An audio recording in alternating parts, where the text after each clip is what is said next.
Delhi assembly ఎన్నికల్లో ఎలాంటి పొత్తులు ఉండబోవని ఒంటరిగానే పోటీ చేస్తున్నట్లు ఆమ్ ఆద్మీ పార్టీ అధినేత మాజీ సీఎం కేజ్రీవాల్ సంచలన ప్రకటన చేశారు. ఆప్ ఇండియా కూటమిలో ఉన్నప్పటికీ 2 నెలల్లో జరిగే ఢిల్లీ అసెంబ్లీ ఎన్నికల్లో ఒంటరిగానే పోటీ చేస్తున్నట్లు చెప్పడం చర్చకు దారితీస్తుంది. ఇటీవల జరిగిన హర్యానా, జమ్మూ కాశ్మీర్ అసెంబ్లీ ఎన్నికల్లో ఆప్ ఒంటరిగానే పోటీ చేసింది.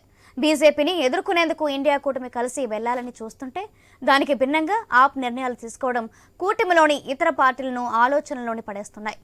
దేశంలోని ఢిల్లీ, పంజాబ్ రాష్ట్రాల్లో ఆప్ అధికారంలో ఉంది. ఇటీవల పంజాబ్లో జరిగిన అసెంబ్లీ ఉప ఎన్నికల్లో ఆప్, కాంగ్రెస్ మధ్య గట్టి ఫైటే జరిగింది.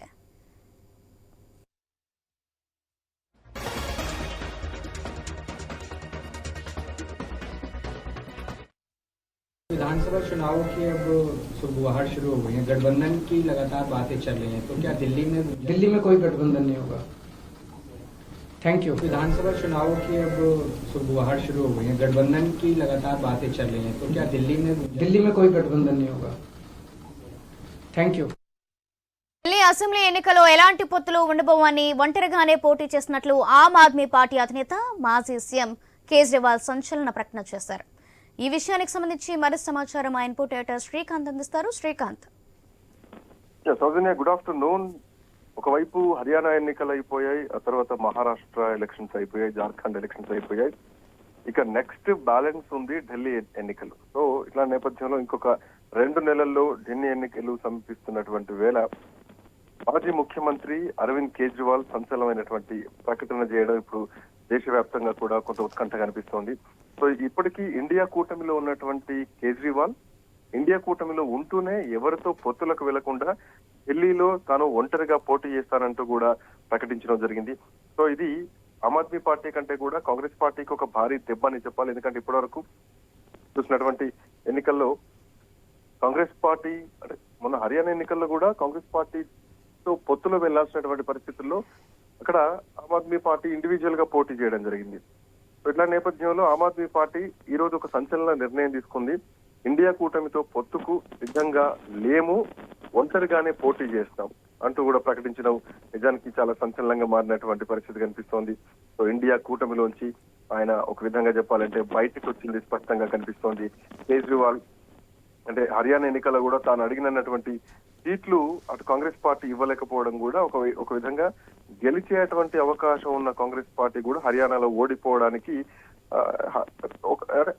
ఒక రకంగా చెప్పాలంటే కేజ్రీవాల్ ఎఫెక్ట్ అనే చెప్పాలి.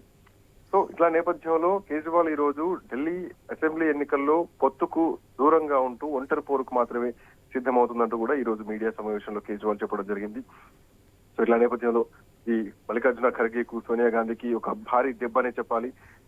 అంటే ఈ ఏడాది లోక్సభ ఎన్నికల సమయంలో కూడా పంజాబ్ లో కాంగ్రెస్ తో పొత్తుకు ఆమ్ ఆద్మీ పార్టీ నిరాకరించినటువంటి విషయం తెలిసిందే.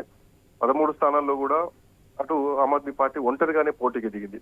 మరోవైపు ఢిల్లీ ఎన్నికల్లో కూడా పొత్తు లేకుండా చేస్తామని ఇప్పటికే కాంగ్రెస్ కూడా ప్రకటించినటువంటి నేపథ్యంలో సో ఈ క్రమంలో ఆప్ కూడా ఒంటరి పోరుకు సిద్ధం అంటూ ఒక ప్రకటన మాత్రం చేయడం జరిగింది.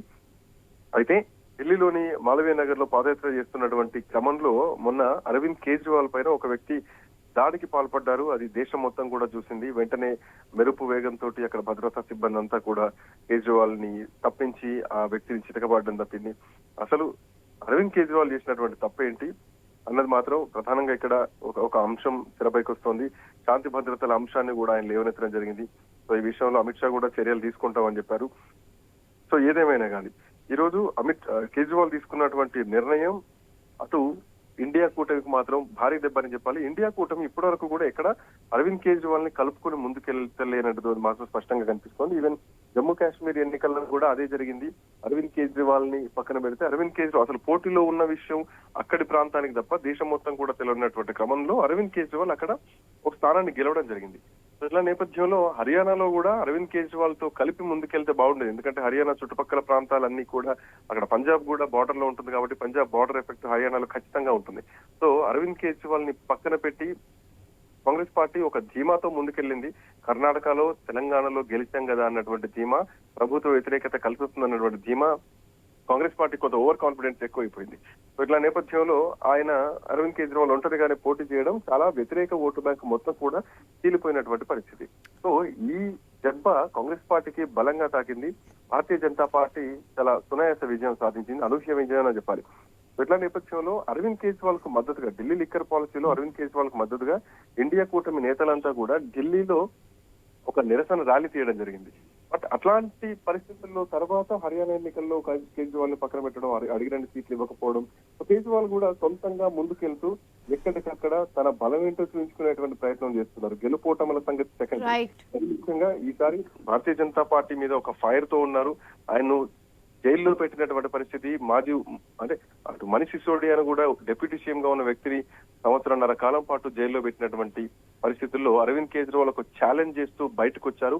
ఖచ్చితంగా ప్రజా తీర్పే కావాలి, ప్రజా కోర్టులో నేను తేల్చుకుంటా నా నిర్దోషిత్వం ఏంటనేది ఒక సవాల్ విసురుతూ ఆయన ముఖ్యమంత్రి పదవికి రాజీనామా చేసి అతిశీని ముఖ్యమంత్రి పీఠంలో కూర్చోబెట్టి ఆయన ప్రజల్లో ఉన్నారు. సో ఇక రాబోయే మరో 2 నెలల్లో రాబోయేటువంటి ఈ అసెంబ్లీ ఎన్నికల్లో ఆమ్ ఆద్మీ పార్టీ ఈసారి ఇండియా కూటమితో పొత్తుకు సిద్ధంగా లేము, ఒంటరిగానే పోటీ చేస్తామంటూ ఒక సంచలనమైనటువంటి ప్రకటన అరవింద్ కేజ్రీవాల్ చేయడం ఇప్పుడు దేశ రాజకీయాల్లో సంచలనంగా మారింది. నెక్స్ట్ దేశం మొత్తం కూడా ఆమ్ ఆద్మీ సపరేట్ గా ఉండబోతోంది, ఎక్కడికక్కడ ఒంటరి పోరుకు సిద్ధమవుతుందన్న సంకేతాన్ని మాత్రం ఇచ్చేసింది Varalakshmi. Right, thank you Srikanth.